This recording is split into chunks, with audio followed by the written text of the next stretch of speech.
লাহোর কালান্দার্সে আগে থেকেই ছিলেন বাংলাদেশের রিশাদ হোসেন, পরে যোগ দেন সাকিব আল হাসান। আর টুর্নামেন্টের একেবারে শেষ প্রান্তে এসে লাহোরে যোগ দিচ্ছেন বাংলাদেশের আরও এক অলরাউন্ডার মেহেদী হাসান মিরাজ। দুদিন আগেই প্রথমবারের মতো বিদেশি ফ্র্যাঞ্চাইজি লিগ পিএসএল থেকে খেলার প্রস্তাব পান মেহেদী। বিসিবির অনুমতি ও জাতীয় দলের বাইরে থাকায় সবুজ সংকেত দিয়েছেন দ্রুতই। পিএসএল এর প্লে অফ পর্বে অংশগ্রহণের জন্য 22শে মে থেকে 25শে মে পর্যন্ত এনওসি পেয়েছেন মিরাজ।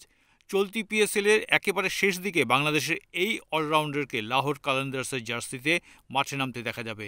সেই লক্ষ্যে মঙ্গলবারই দেশ ছেড়েছেন মিরাজ। এদিকে সামাজিক যোগাযোগ মাধ্যমে মিরাজকে দলে নেওয়ার বিষয়টি নিশ্চিত করেছে লাহোর কালান্দার্স।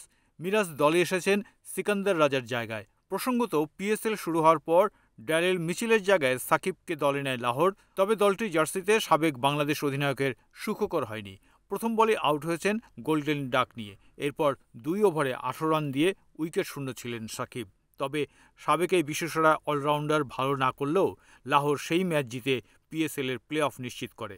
মঙ্গলবারের ম্যাচে করাচি কিংসকে বড় ব্যবধানে হারিয়ে ইসলামাবাদ ইউনাইটেড এবারের আসরে লিগ পর্বে শীর্ষ 2-এ নিজেদের অবস্থান নিশ্চিত করেছে। এর মধ্য দিয়ে পিএসএল এর প্লে অফের লাইন আপও চূড়ান্ত হয়ে গেছে।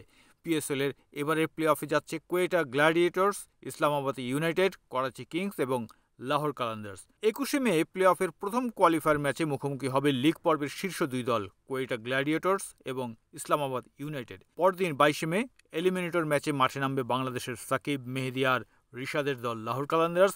এই ম্যাচে তাদের প্রতিপক্ষ করাচি কিংস। দ্বিতীয় কোয়ালিফায়ার হবে 23শে মে লাহোরে, আর 25শে মে হবে ফাইনাল।